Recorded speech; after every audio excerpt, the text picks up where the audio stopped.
Hello, and welcome to the Cookbook Circle podcast.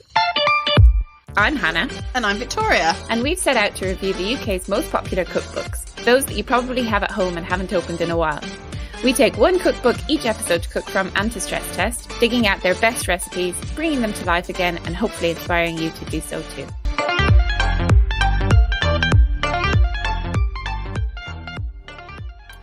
Hello, Victoria. Hi, Hannah. How you doing? I am good. It's summer, apparently. We're talking about the weather again. But this is what we do. It's all we have. A very, very grey morning in London this morning. And it is July. So that's good. Very depressing. What have you been looking at, loving, coveting? So my, hot thing that I want to talk about this week, my hot thing. Ooh, your catchphrase. This is the hot thing segment. It's a book that I have thought about for a while, but we've not talked about it on the pod before. But it's Claire Saffit's of Bon Appetit fame's Dessert Person book.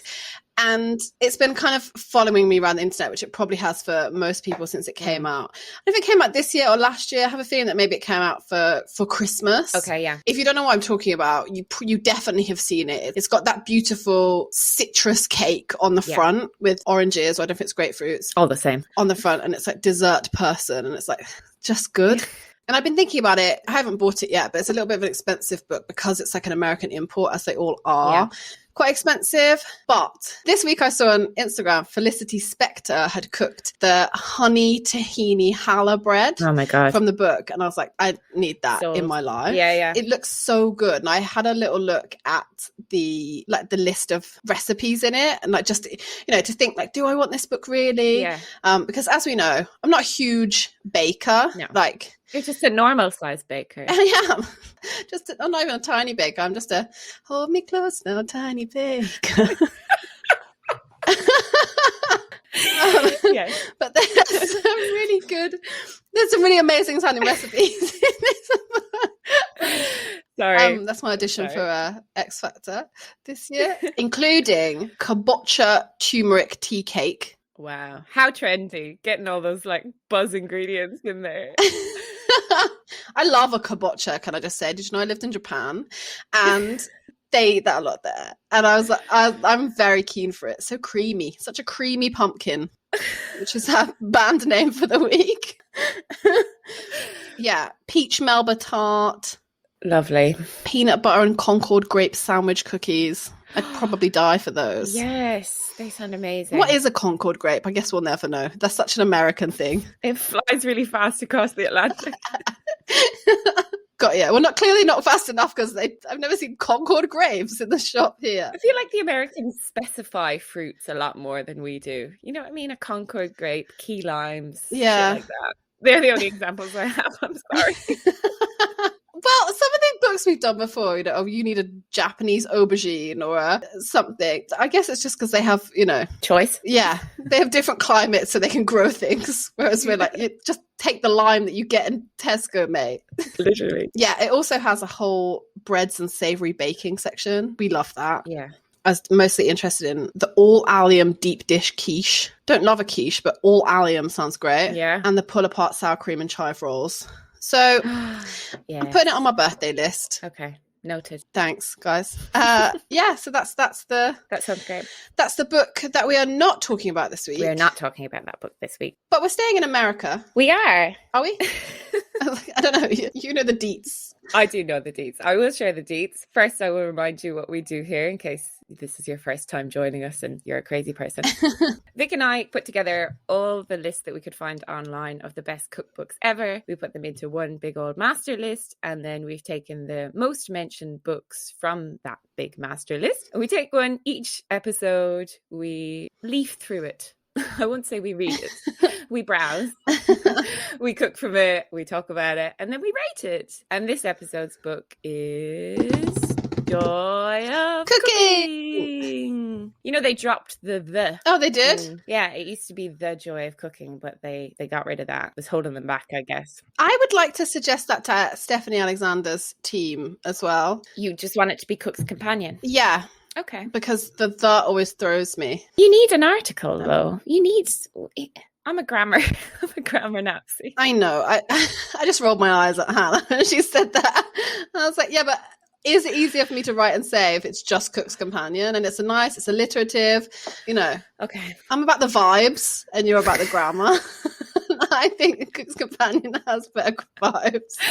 Anyway, we're not talking about that book this week. Right, let me tell you about Joy of Cooking. Please. So this was written by Irma Rombauer. Great name, can I just say? It is a great name. And her daughter, Marion Rombauer Becker, is credited as well. I'll get to that in a bit. Like I said in the last episode, I think this is definitely the oldest book that we've done, right? So Irma was born in 1877. Holy fuck. Yeah, died in 1962. Fun fact about Irma, she was born in St. Louis in Missouri. Oh. This fun kind of timely fact. Her half-brother was Max C. Starkloff, who introduced social distancing during the 1918 flu pandemic. Hey! He's the original, the bro. He helped us out in COVID. Wow, this is a very successful family. I know, they are quite successful. So the kind of foundation of the book is quite sad in that Irma Rombauer's husband committed suicide. And it was the Great Depression and she had no money and she was really worried she didn't have a career. And obviously to make a living, but also to help her through her grief, she decided to make this cookbook. But she wasn't known as a great cook. She, in her biography by Anne Mendelssohn, they say that her family were like, this is the worst idea. She's a terrible cook. It's a nice thing to say to your grieving mother, isn't it? I know, it's pretty cool. She saw an opportunity to create something practical and instructive and that had like good food for all budgets, all skill levels, kind of like, our vibe. She wants things to be accessible, like easy to do, not crazy expensive. And another person from St. Louis had published a cookbook in 1929 featuring crazy expensive ingredients and decadent dishes. And I think that kind of pissed her off, basically. And she was like, this isn't the time. We need to be making accessible recipes. So she's a girl. I love Irma, basically, is what I've concluded here. So while she didn't know how to cook, she was apparently a great host. And her biographer wrote this about her, which I think is really nice. No one could be long in her diminutive presence without sensing an air of concentrated intelligence, strength, self-possession, charm, and dignity that seemed to sweep all before it, except that she knew how to soften it with disarming feminine self-deprecation and sheer fun. Oh, she's us. It's like looking in a mirror, basically. Yeah, we love self-deprecation and sheer fun. And I don't know if you saw, there's so much of her character throughout this book as well. Yeah. I don't know if you saw on the peanut butter and bacon sandwich, in the little intro, she writes, virtue, however admirable, is frequently dull. I'm like, yes, Irma, love you. So basically, the way that she went about making this book was she was really well connected. She had loads of friends. So she started collecting loads of recipes from her friends and their families. And these were kind of hand-me-downs or really tried and tested recipes. Once she collected all of them, she went home and she tested them and she tweaked them to her liking. And then when she was happy with the bunch that she had, she organized it into the book form. She called it The Joy of Cooking, a compilation of reliable recipes with a casual culinary chat. Oh. And she self-published. She had 3,000 copies printed up by a local print shop. And it was 395 pages back then. And it's obviously, grown quite a lot since then. So then she just did everything herself. She mailed out copies of the cookbook from her house. She did all the publicity and the sales campaigns. And she was like a great advocate of her own book by the sounds of it. And because she sounds like she had this great personality, right? So it was kind of infectious. Yeah. And then the publisher, Bobbs Merrill, picked up the professional publishing of the book in 1936 and with the debut of the second edition. And then since then, it's just become this massive book. And when you look online, it's just, I think it's very similar to maybe like Cook's Companion in Australia in that this is a Bible that people hand down to their families. And it feels like that for sure. Yeah. So there's been a new edition basically every decade. So, and it keeps changing. It's like a living, breathing thing. So they keep adding or taking away different things. So in the 1936 edition, that's the only one that has a chapter to souffles. And then the 1943 edition had like a wartime rationing section. Oh, cool. But the 6th edition in 1975 is considered by many to be the best or the truest to the book's vision. And that was the last one to be edited by Marion Rombauer Becker, who was Irma's daughter. She had lots of help from her husband and her son, Ethan. Yeah, it's just one of the best loved ones. I read this interesting piece on Bon Appetit that was called The Obsessive Sport of Shopping for a Vintage Joy of Cooking. And a lot of people look for this squirrel illustration, which I don't know if you have it in yours, but I have it in mine on page 515. Oh. And it's it's how to skin a squirrel. Yes, I did see that. Yes. It's pretty gruesome. Yeah, I do have it. There's a boot involved. It's a boot. Yeah, they just cut the squirrel skin, and then there's like a picture of a little drawing of a boot standing on the squirrel tail and like a hand just pulling up the skin. Yeah, like taking a jumper off a child, but like upside down and with a boot. That's not how I take jumpers off children. Okay, you're never babysitting for me. But just in terms of other different editions, there was a 1997 edition that had loads of starry chefs and celebrity food writers, and people did not like this at all. They said it was heresy. And then in 2006, it kind of returned to its classic joy edition. And then, yeah, it's just been passed down the family. So John Becker, who is Irma's great-grandson, and his wife, they're now the 4th generation in charge of the franchise.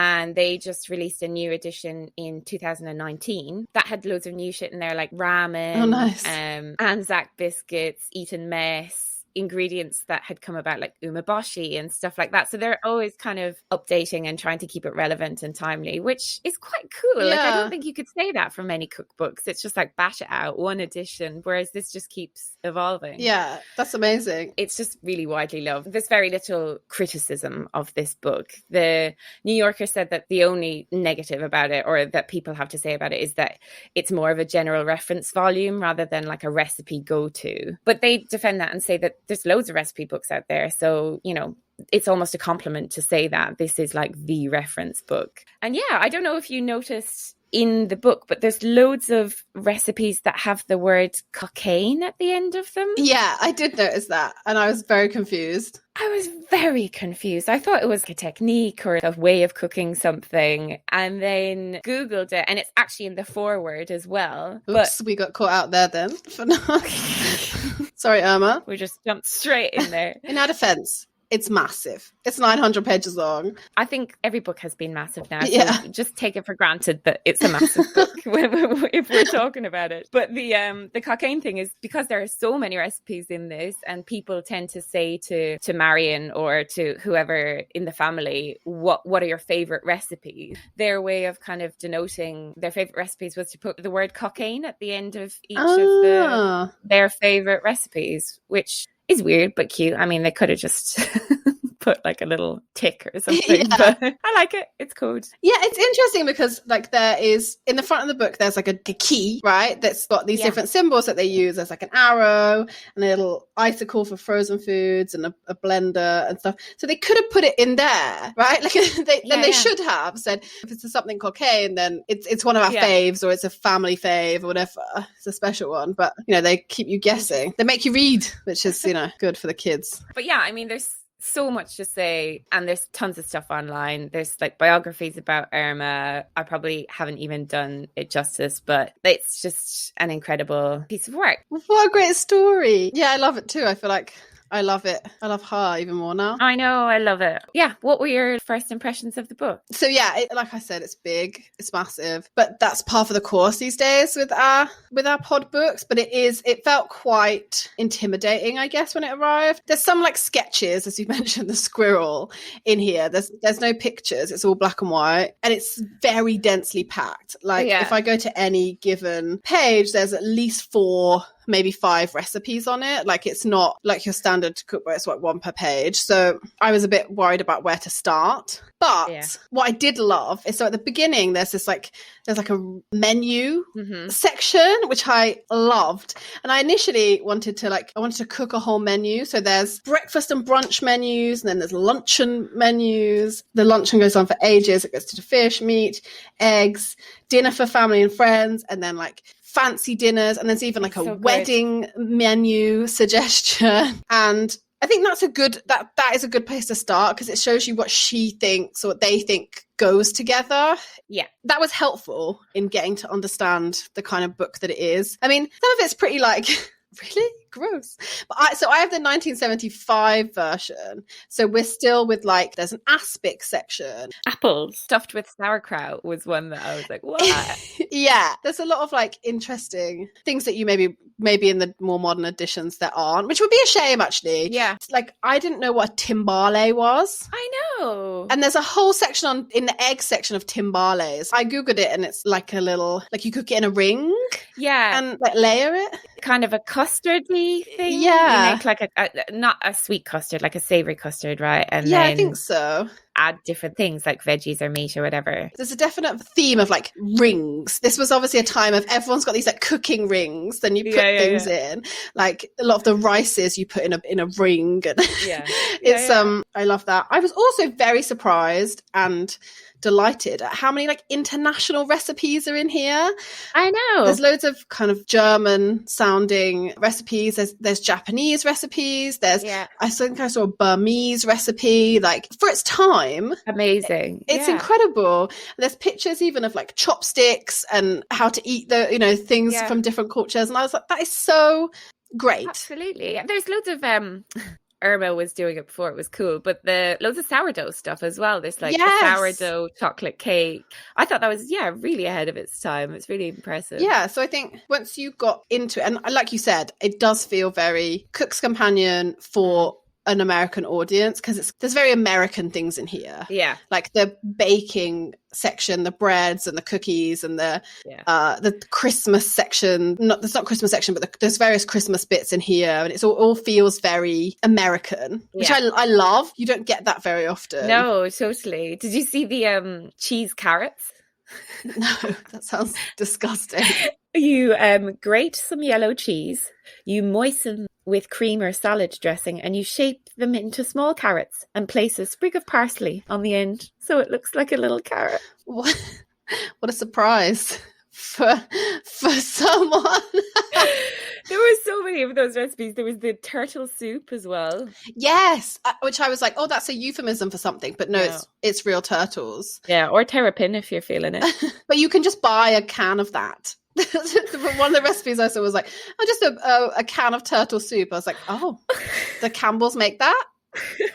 Gross. Did you see as well in the drinks section that she suggests as a non-alcoholic drink, you just serve some chicken broth over ice. Oh, no. Broth on the rocks, Why? she calls it. Yeah, she thinks it makes a nice little tipple. I mean, she's head of the bone broth lads, the keto bone broth lads who think it's going to revitalize your innards. Totally. Ice, though. If you get like a scum of like fat.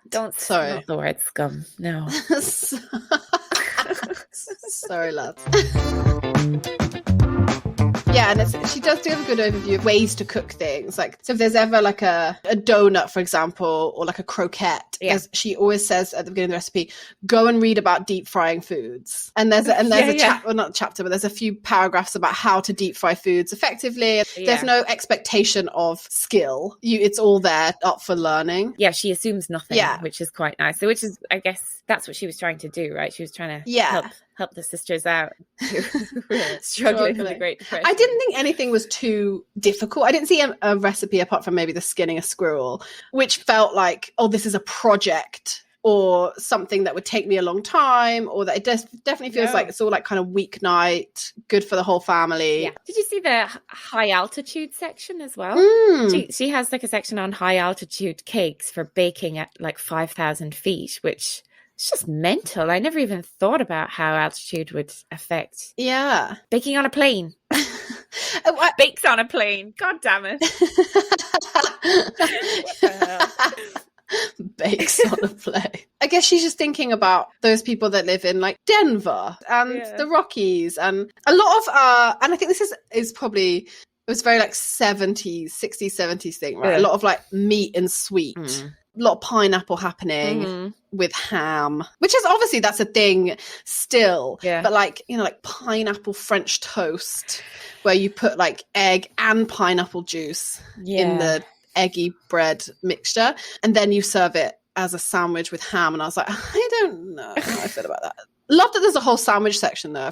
I can't respect that anymore. Like, not enough sandwich sections in recipe books, in my opinion. I completely agree. But yeah, there are some weird combinations. When I first opened it, I was just laughing because all I could see were these mental recipes. Like, there's like a mock mayonnaise made with evaporated milk and stuff like that. And I was just like, what are we doing here? And all the vegetable recipes that I looked at seemed to be deep fried. Here's how you make your veg. Stick it in a load of oil. But then when you get into it, there's good stuff in there. There's also a whole chapter on how to use canned soups to make other things, which is the most American thing I've ever heard. Yeah. You've got a can of mushroom soup and you make it into like a noodle casserole or whatever. Yeah. Or, you know, a spaghetti bake. Oh yeah, there's all of that is in here, which I think is fascinating. But I guess that was it. Like, tins of soup are cheap still. And that's an easy way to, cook. Yeah, she has like a quick tomato sauce, I think, which is like, use soup. Thomas Keller is fucking fuming, chomping at the bit at this recipe. This is the anti-Thomas Keller, this book. It's everything different from the French Laundry. I love it. What a joy. I got my book secondhand, as we often do, and mine has a little inscription, which I don't know if it's really sweet or really sad, to Magdalene, wishing you the many joys of marriage. And she's capitalized joys. See what she did there? Joy of cooking, joys of marriage. I see what she did there. Love Dolores. Oh, it makes me wonder what happened to Magdalene's marriage. Is it over now? What I hope is that Madeline just got so rich she didn't have to cook for herself and didn't need this book anymore. Yeah, let's go with that one. Of her own money, not her husband's money. Of course. I also got, I don't have an inscription, but I got a ex libris little slip in mine from Henrietta Wadsworth. It's very beautiful. I'll put a picture of it up. So thank you to those people for, passing it on, getting it done. So, Victoria, what did you make? What did I cook? Well, I made 3 things. Good. A+. Yeah, thank you. That's it. End of episode. All felt, I didn't feel stressed or worried about any of them, which is great for me after Tom, which is, I guess, it's a testament to this book. So 2 out of 3 are baking. I loved the baking section and the cookies, and it felt very American, and I love that stuff. So first of all, I made the clover leaf rolls. Oh, no way. Which I think I'm fascinated by in American cuisine. It's like dinner rolls. Yes. Like, it's not something we have here. And they all just look so lovely. So fluffy. Yeah, so fluffy. So I think the dinner rolls that you see are the Parker House rolls, which I see quite a lot of people talking about making these Parker House rolls, which are in this book. So the dough I used for these clover leaf rolls is Parker House rolls dough. But these just seemed a bit more fun. So I did them like this. So it's like an enriched dough. Right. But it's not like a milk bread. It hasn't got cream or anything in it. So it's a cup of milk, which what does she say? Like, scald. When she talks about heating up milk, she says scald a cup of milk. Wow. You add to the milk 2 tablespoons of butter, some sugar, and some salt. You add that to some yeast and an egg. If you want to, you don't have to add an egg. I added an egg. I remembered it this time. And then it's 2.5 cups of flour. So it's not like the ratios aren't, like I said, they're not super milky or buttery. Yeah. But when you leave it to rise, you brush the top with melted butter. Nice. So for these ones, after it's risen once, you knock it back, and then you get a muffin tin. Right.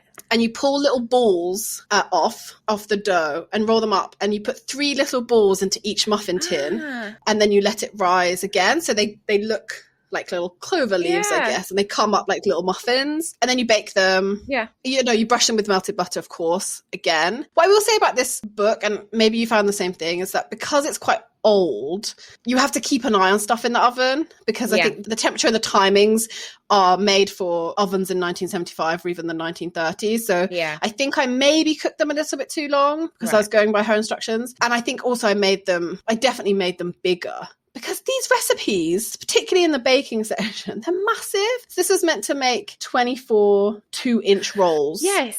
And I don't need 24 fucking dinner rolls. But anyway, I made 12. So yeah, they come up. They look like little muffins when they come out. Cute. They were great. Aww. Like hot out the oven. You could just eat about 4 of them. Just alone? Yeah, we didn't add anything to them. Wow. Because they're buttery anyway. Yeah, and kind of like they've got that. A little bit sweet. Exactly. Just, yeah, perfect probably to have on your table for dinner. Definitely better warm. Not as good cold. Yes. I warmed a couple up the next morning for breakfast and put some peanut butter on. They'd be great. They would also be great with like jam. Yeah. They're a hit. Yeah. I definitely would make them again. They'd be a fun like thing to serve to people. Because like I say, we don't have them. Like, I don't know. I mean, obviously you make a lot of bread. So maybe like if you had a dinner party or whatever, you would serve a loaf of bread. Yeah. But maybe that's just not as done here. But I'm starting it. You come to mine for a dinner party, there's going to be dinner rolls. I love it. So that's my first one. My second baking thing was the quick oatmeal cookies. Ooh, fun. Yeah. So I've been wanting to make some oatmeal cookies, some OT cookies for a while, since basically I got that massive order of my beans and oats from Hodmedod's. And I just got all of these bags of oats in my cupboard and I just can't get on board with porridge. I can't do it. It doesn't have the textural joy for me. Sorry to everyone that loves it, but I just can't. I can't. A lot of people overcook porridge, I think. And it's to the point where it's just, I don't think it needs to be cooked that long. And you also need a pinch of salt. Yeah. I think I love like a crunchy texture in anything. Like, so I just think I can't eat a whole bowl of the same kind of sloppy. No, it's not for me. And I'm just not a big fan of milk. So I think that doesn't help. Anyway, so out of these oats, right? An oat cookie is just great, especially because it's a great sweet treat to have in the house. It feels kind of healthy. You can eat it for breakfast. And literally the day my book arrived, right, I texted you and I was like, do you have a good oat cookie recipe? Because I want to make some. And I never texted you back. Classic. Bye. I didn't have one anyway. Yeah, so the cookie section, like I said, and the breads and everything and the cakes and this. So once I saw that, I was like, I know that she's going to have one. And she does. The quick oatmeal or wheat flake cookies is the whole recipe title. So I was like, boom, oat cookies ahoy. I won't really go into it, but it's a very standard recipe for cookies. Yeah. It's meant to make 3 dozen again. Wow. I know. Opposite this one, there's a recipe for Pfeffernuss, which I don't know what they are, but I guess it's a German cookie. What a fun word. Yeah. Pfeffernuss. And that recipe makes 180 1-inch balls. I feel like cooking for the troops, maybe. Yeah. Jeez, I thought this was helping, on every budget. Like, who needs 180 cookies in their house? So yeah, it's butter, sugar, eggs, milk. And then equal parts oats and flour, which we'll come back to. Okay. And there's a suggestion at the bottom to add anything of the following. So chocolate chips, raisins or flaked coconut. So I added both chocolate chips and raisins because I am hardcore. They were great. They were really good. Yeah. So I think the first batch, I made the balls too big. Classic. There's a lot of balls going on in my recipes today. Who did we curse about the balls? David Thompson, right? How many balls? How many balls, David? Well, she's very clear about how many balls. But that is my issue with this recipe in particular. She doesn't say how big your ball should be. Big your cookie scoop. I'm so sorry. Should be. And obviously they spread. So she says it makes 3 dozen 2-inch cookies, but how big does your ball have to be to make a 2-inch cookie? So my first go, they were too big. So I made them smaller. They were great. Again, I sit on the soft side of cookies when you home bake them rather than the crunchy side. So I had to watch them so they didn't catch and go too far. But they were great. They really were. Like I said, would prefer more oats. Next time, I want an oaty cookie. You couldn't really tell that there was oats in them, which is a shame because, it was equal parts. And also there was chocolate chips and raisins and there's a lot going on. So I'd add more oat, or if anyone's got a great oaty cookie, then please let me know. But have I stopped eating them? No. Did I have 2 for breakfast this morning? Yes. A great cookie. I'm glad I did them. It's an easy way to use up your oats. Felt like the pioneer woman. Loved it. Great. That's so good. Yeah. And look at me, all in the all in yeah. the baking section. So then I was stressed out and I was like, oh, I've got to get like a savoury, you know, like a real meal dish in. Why do we stress ourselves out about this stuff? I don't know. Like, does anyone care? Tell us, please. Yeah, let us know if you care, because we care too much. So I got my veg box. Like you said about the vegetables, like they're not super interesting ways of cooking vegetables. It's just like how to prep that vegetable, which is great and fine. Yeah. But it felt like it was a bit of a cop out Yeah. to do. I mean, I say this and then you'll hear what I've actually cooked.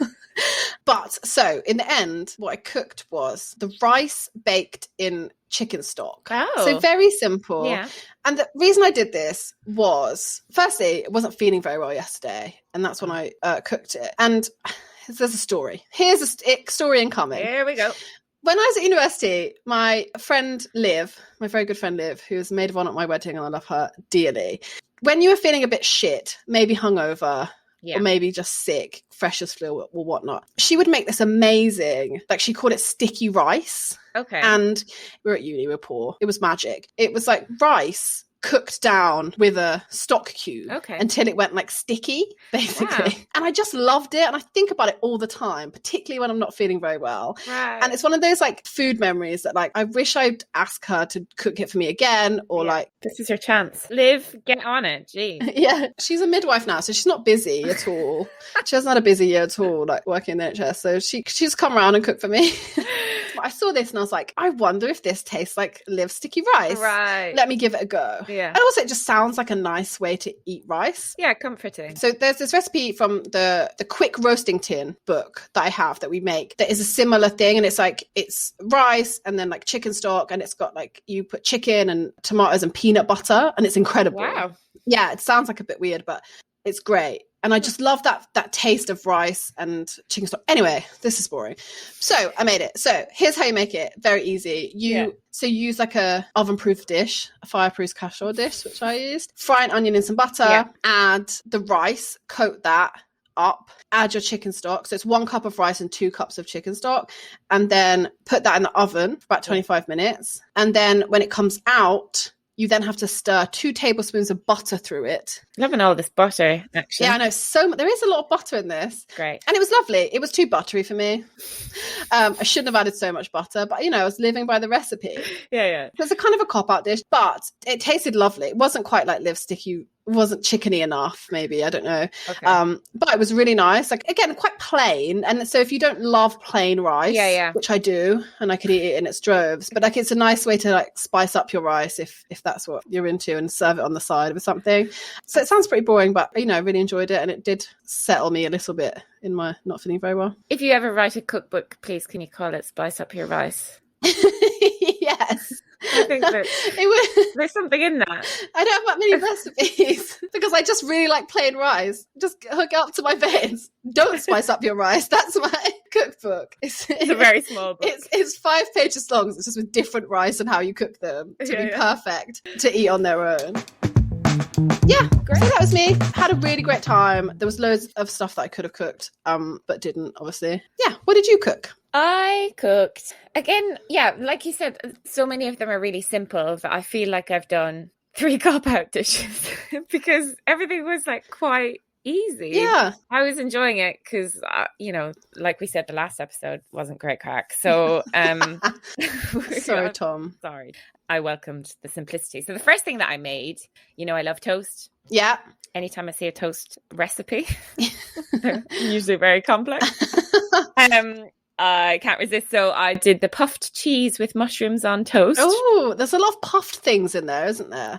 Love that. Yeah. Just love the word puffed. It's a great word. Yeah. Puffed cheese, puffed to potatoes, puffed sweet potatoes. I saw it all. Yeah. So last weekend I made sourdough because I'm just that basic. Basic. But I made a Marmite cheese one. Oh, yeah. And it was so good that I was like, ooh, I bet this would be really good. So I used that as the toast for it. But basically you just cook off some mushrooms and onion, and then separately you heat egg yolk and cheese and salt and pepper and a little bit of cayenne. And then you put that into the mushroom and onion mixture.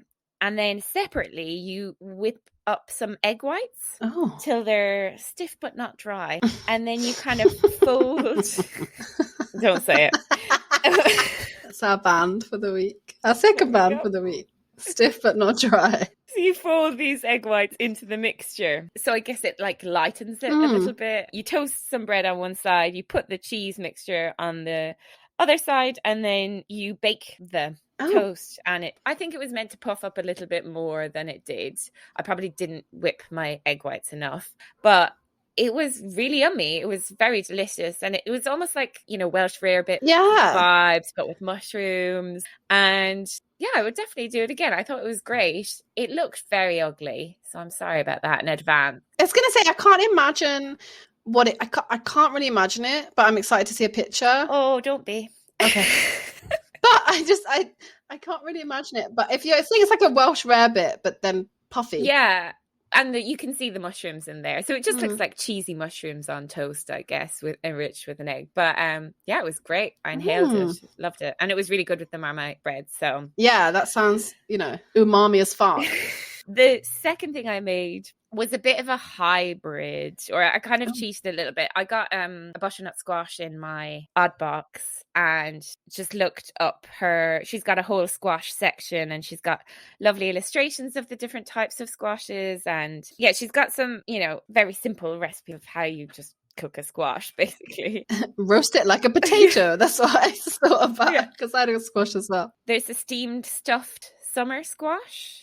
So I did that, but with the butternut squash, which isn't a summer squash, it's a winter squash. Sorry. Oh my God. I didn't steam it because I thought it would be too big to steam. I think the squashes she was talking about were like the little guys. Yes, yeah. So what I did was I just baked it whole and then picked up the recipe from there. Yeah, okay, I didn't really stick to it. But the main part is what you do after the stuffing. Yeah, the stuffing. So when the squash is cooked, you slice it in half, you take out the pulp, and then you mix that with like paprika, Worcester sauce, garlic, onion, breadcrumbs, cheese. There's cheese in every recipe that I've done, by the way, just a heads up. And of course, curry powder or dry mustard. Cheese and curry and squash. It's a bit weird, but I'm kind of into it. It's like a weird, it's a bit sweet. Yeah. But anyway, basically you mix all that up, you put it back into the butternut squash shell, and then you put that back in the oven. Quite retro. I think like stuffing vegetables and all that is like... Yeah, so much stuffing in there. Yeah. Yeah, you literally just bake it for 10 minutes till it's hot and it's kind of cheesy on top. Again, yeah, to your point, I think 10 minutes was probably a bit too long because the oven was quite hot, but it was actually really nice. Like I said, that's a funny kind of combination, but I had never thought about cooking a squash that way, and it was something new, and I think I would do it again. Yeah. It was nice. Like a little weeknighty. Yeah. It's how to make like one vegetable into a meal, basically. And I bet you benefited from roasting it rather than steaming it, because you just don't get the flavor of squash or really any vegetable if you steam it. Absolutely. Roasting squash particularly, right, really brings out the good shit. Yeah, quite a nice like sweetness. Yeah, so that was that. That was fun. And then the last thing that I made was cheese muffins. Oh, a muffin gang today. Yeah, cheese and more cheese. This is very simple, but she has a whole section on muffins. And like you said before you start the recipe, she's like, please read about muffins. Okay, Mom. And refers you back to a previous page. So you're like, okay, I'll read about the muffins. But yeah, super simple. I just did it on lunchtime yesterday, but it's like flour, baking powder, sugar, salt, cheese, and then you mix in some egg and milk and butter. She's very emphatic about not over mixing muffins, that like there should still be kind of, you're not going for a really smooth batter, basically. And yeah, she tells you like how far up the tin they should be and everything. So it's quite precise, which is nice. And then, yeah, you just bake them. I think it's about 20 minutes or so. And they were lovely. They were more like almost like, yeah, they were quite bready, I guess. I took a picture of the inside as well.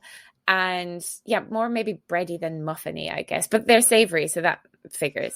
I thought that like they would just be a great base to add some herbs or to add some like chili, or you could really add to that recipe and just use it as a base. Chili would be so nice. Yeah, it would be really good. And maybe like, I don't know, if you wanted to put in feta or something like that as well, that could be lovely. They were really good when they were just out of the oven. Obviously like warmy, cheesy, bready heaven. And then I toasted some this morning and put some butter on.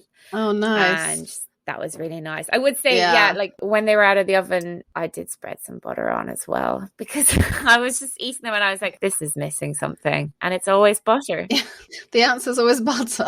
There you go. So they were great. I would definitely make them again, and I would play around with the recipe a lot and add different things. But yeah, they're a fun little bready thing. That's good. Look at us baking up a storm. I know. Thanks to Irma. Thanks, Irms. But they were just 3 very quick, simple things. But that was great because, like you said, it wasn't stressful. And I didn't have to go and buy loads of ingredients. I basically had everything. That's one thing. Yeah, me too. Yeah, I will say it's just like most of the ingredients you probably have at home. So it's just really accessible that way. Yeah, I agree. Was there anything that you didn't cook that you would like to have cooked? The squirrel, obviously. Squirrel, yeah. Gonna get my boots out. Loads of stuff, actually. There's popovers as well. And yes, I saw those. Would love to make popovers. A lot of baking stuff. There was these pecan slices. I don't know if you saw them. I was really close to making them, but I'd already done loads of sweet baking this week. But she says in the intro to that recipe that many a copy of Joy has been sold on the strength of this recipe. Wow. So I really would love to make that. I love pecans. Favorite of the peanuts. All the peanuts are the best ones. There's saltwater taffy in here as well. And I don't really know what that is, so I want to make it. I've just seen it on TV and I like saying saltwater taffy. So. Yeah. Is it toffee? Is it fudge? I think it's like a candy kind of thing. Oh, candy. There was corn fritters, which I just love a corn fritter. Yeah, there's a whole fritter section, right? They all look great. Cornbread, I would like to try her recipe. Like all that American bacon, there's like beignets in there as well. Yes, I saw the beignets and I was like, yes. And some of her cocktail recipes and punch, yeah, they look like they would make for a great night. She was really good at entertaining. One has like 1 bottle of white rum, 1 bottle of dark rum. Like, of course. Easy, just get fucked. Don't bother with the food afterwards. Yeah. So yeah, there was so much, and like we've said, it's just so massive. I keep seeing something new every time, similar to Cook's Companion. Yeah, I've just seen the birthday bread horse. Did you see that? No, but I wanted. And there's a little picture. Oh my God. It's a horse made of bread. Is it a thoroughbred? Hey, wow, let's just leave it there. Mic drop. I'm so sorry. Wow, no, don't ever apologize. That was great. I also would like to have tried some of the bit more weird stuff. Yeah. Like, I was trying to convince my husband to let me cook poached eggs in tomato soup.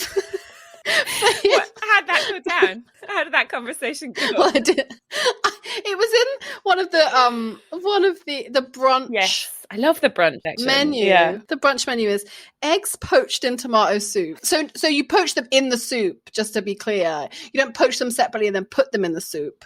It's an early shakshuka. Yeah. Or a cheats shakshuka. Shakshuka 101. I just like to understand how, like, do you have to really boil the tomato soup? Like, it's like really bubbling away and you're like, that's literally what you do. Anyway, so I didn't make that because I didn't know how well it would go down. Well, according to my husband's reaction, it wouldn't go down very well. And then in my odd box, I got radishes. So I was like, I wonder if she has any radish recipes. Yeah. She doesn't, but here's what she says about radishes. Transforming red or white radishes into clever garnishes fascinates the young, and the allure endures. If you've read Peeps, you know that he ate buttered radishes at William Penn's. Worth trying too, especially with black ones. I understood about 10% of that. So basically, if you're young, you'll be fascinated by a radish cut into a strange shape. Has she heard of TikTok? Yeah, I've got a massive bag of radishes and I need to know what to do with them. And there's only so many you can eat. I might pickle them. Or go find some young people and just fascinate them with your radish art. Maybe I'd start, like you said, start a radish TikTok channel. And fascinate them. Bring their two great loves together. Are we gonna have to do a TikTok recipe minisode? Because I feel like we might have to. But I'm not on TikTok. You're gonna have to dictate that. I'm, very involved in the TikTok. Hey kids. You're a youth correspondent. Anyway, should we rate this book? Let's rate this book. Just a little reminder on how we rate these books. We rate the book out of 5 different categories. Those categories are usability and accessibility. That's 1. Ingredients used. aesthetics, is it veggie friendly? And not so new anymore, but our most recent edition, which is inspirability. Do we want to cook from it? And each episode, we choose a different rating system based on the book and its themes. So for Thomas Keller, we used squeezy bottles because he was obsessed with them. For Nigel Slater, given a throwback, we did farmers markets. Oh, yeah. And so for The Joy of Cooking, we are going to rate in cocaines. Cocaines? It's spelled, so just to let you guys know, it's spelled Cockaigne. Yeah. I YouTubed it before this, and she did say it was like cocaine. People, we're not talking about drugs here, just so people are aware. No, we're not that kind of show. We're unsure, what it even is. It's like I googled to like understand like what it means, and it's like a utopia place, right? A utopia place.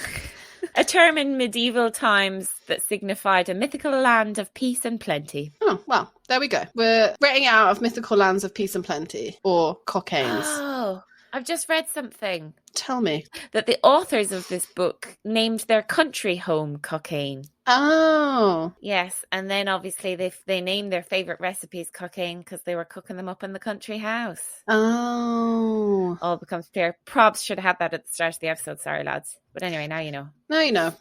So, how many cocaines are you giving The Joy of Cooking? Sorry, Joy of Cooking. Lose that though. Sorry. No, I'm going to give Joy of Cooking 4.5 cocaine. Mm-hmm. And let me tell you why. Yeah. Please explain your answer. So usable and accessible. Very easy. Mm-hmm. There's no snobbery here. The ingredients, like we said, you probably have them. They're cheap or they're easy to find if you don't as well. So 1 point for that. I'm going to give it a point for veggie friendliness because whilst there is a lot of meat and like tongue and fish and shit like that, there are veggie things, and also there's a lot of baking evident in what we made, so I don't feel like us veggies are excluded here. Aesthetics, I'm gonna give it a point. Wow. I really like the little drawings, and I just like how retro it looks, and also it's a kind of nostalgia thing as well because my mum had it on her cookbook shelf. I just like seeing it, so it's a point for aesthetics, and then I'm just taking a half point off for inspirability because, like we said, some of the shit's weird, but some of it's like that whole southern baking section, and some of it's weird that you want to cook it. I think we could have like a really fun like retro dinner party and make some of the weird stuff. I think we should do that. Yeah, let's do that for sure. 4.5. 4.5 cocaines out of 5. Victoria, what are you going to give it? I am going along a similar line. Okay. I agree. Very usable, accessible. So that gets a point. The ingredients, again, I didn't have to go out of my way to get anything special. So that gets a yes. Obviously with the caveat that, there's brains, there's an aspic section, there's stuff but you're not going to cook that anyway. So it doesn't matter. Yeah. I am going to take half a point off for aesthetics. Okay. Because, as we know, I like pictures, but a bit like some of the other giant books we've done, it doesn't lend itself to pictures. No. But I like the way that it's laid out, and I like the sections, and I love that menu section at the beginning. Yeah. And some of the little drawings, they're useful at times, a bit like Julia. When you need it, it's there. Yeah. A yes for veggie friendly because there is, like you said, there's a lot in there, and the sweet section is so huge. And then, I'm taking half a point off for inspirability. Okay. Because a bit like when we talked about the Cook's Companion, it doesn't feel like something I'll be leafing through to be inspired by, but I'm not going to give it away because we keep talking about the baking section, but like when you're like going out to meet people and you want to take something sweet or people are coming over and you want to have something in the house, like this is the perfect book to think, oh, what cookies can I make with stuff I've got in? Or So I take half off. So it gets 4 cocaines from me. Ooh. So it's high. I do think everyone who enjoys cooking or is interested in food should have a copy of this because it's almost a moment in time that's captured with all the retro shit and everything. And even though you never cook it, it's just a fun book to have on your shelf. Yeah, absolutely. And definitely try and get yourself a secondhand one because I feel like based on what you said about the more recent ones, I think these are probably a bit more of a joy to cook from. and to read, and whilst having ramen and stuff is nice, then what about aspic, you know? So we loved it. We loved it. Do you want to tell us about next episode's book? Yes. Where in the world are we going? We're back in the UK for this one. I feel like when people ask me what books we're going to do next, this chef comes up quite a lot. Yeah. A little bit vintage as well. It's Delia Smith. Yay! How to cook, not how to eat. That's Nigella. Another babe. Yeah, so maybe by the end of this season have done like each country's most loved book. Cook's Companion for Australia, Joy of Cooking for the US. And I think How to Cook is likely to be that for a lot of people in the UK as well. Yeah, me too. Another big boy. Mine's arrived. It's heavy. Because this was originally like 3 books, right? It's 3 different books and now you can buy them all in one. We had this one at home when I was a kid. So what's exciting about this one, I think it came out in my lifetime. Yes. Like I remember the hype about it. Do you? Yeah, and I remember my mom getting it. Yeah, I'm looking forward to it. I'll get to think about my favourite Delia Smith moment when she's shouting at the football, "Let's be having you." Big football fan are deals. Not enough babies called Delia these days. No. That's all. Well, on that note, this was great. We love you, Irma. We probably love you, Delia. TBC on your recipes, but you'll find out next time. And if we can find the recipes that we've cooked from Joy of Cooking, we'll pop them onto the website, thecookbookcircle.com. We've got the. We've got them there. We're not dropping that. That's it. Thank you for listening. Thank you, guys. Bye. Bye. Thanks so much for listening to this episode of The Cookbook Circle. Don't forget to subscribe wherever you listen to your podcast. And if you've enjoyed it, please leave us a review as it helps others to find us. You can see how the recipes from this episode turned out on our Instagram @CookbookCircle. And if you make anything from the books we talk about, please don't forget to tag us. See you next time. Bye. Bye.